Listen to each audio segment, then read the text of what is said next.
Hi, I'm Peggy Farron with Understand Photography. I'm going to show you how to make shiny round letters in Photoshop Elements.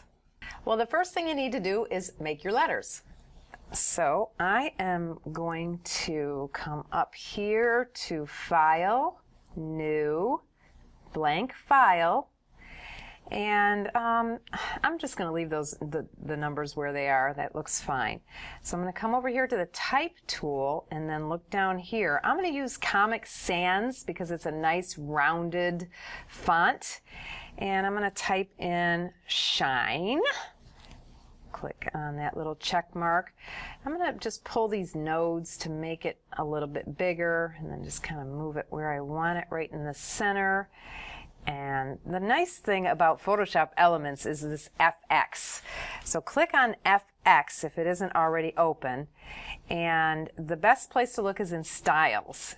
On Inner Glows, we have a style called Blue Ghost, which is kind of cool.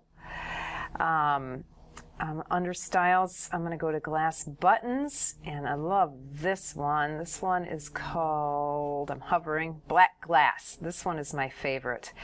You also can go back into Styles, look under here, and you're going to see Wow Chrome. Well, that sounds like shiny, doesn't it? So you can drag each one on, or you can just double click each one to see what they look like. I personally like the glass buttons. I like the black glass better, so I am going to use that. So there you have it, shiny round letters in Photoshop Elements.